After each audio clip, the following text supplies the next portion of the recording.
মা, এটা আমার গার্লফ্রেন্ড। বাবা, তোর গার্লফ্রেন্ড শাড়ি পরে আসছে? আরে কাকিমা, আমার তো শাড়ি পরতেই ভালো লাগে। এই আজকালকার দিনের মেয়েদের মতো আমার জিন্স টপ এইসব আমার একদম ভালো লাগে না। দেখুন না আপনাকে কত সুন্দর লাগছে, কপাল ভর্তি সিঁদুর, কত সুন্দর শাড়ি পরেছেন, একদম পুরো লক্ষ্মী ঠাকুরের মতো লাগছে। কি করে? আর এমনি তো বিয়ের পরে তো আমি শাড়িই পরবো, শাড়ি পরে আমাকে ভালো লাগছে না? কি গো, ভালো লাগছে? বাইরেগুলো কেমন নোংরা হয়ে আছে, দাঁড়ান তো আমি আগে ঝাঁট দিই তারপর কথা বলছি। সরো। আর জুতোগুলো কে এমন ভাবে উল্টা করে রাখছে? জুতো উল্টে থাকলে ঝগড়া হয়, জানো না? একটু তো গুছিয়ে রাখতে পারো। কচি রে, মেয়েটার বাড়ি গায়, মেয়েটা খুব ভালো।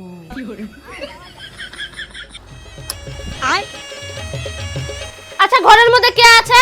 কেউ নাই তো, তাহলে তুমি ফ্যানটা কেন চালু করে রেখেছো? লাইটগুলো চালু করে রেখেছো? কারেন্টের বিল যাচ্ছে না? শুধু টাকা নষ্ট।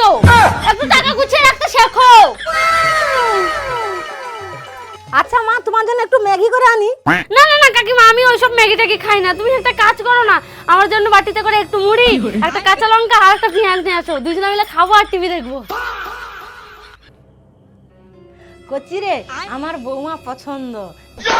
মা, তুমি আমাকে কাকিমা করার দরকার নেই, মাই বলতে পারো। কি করে? ও মাকে মাকে, কি করে? ও কাকিমা রে।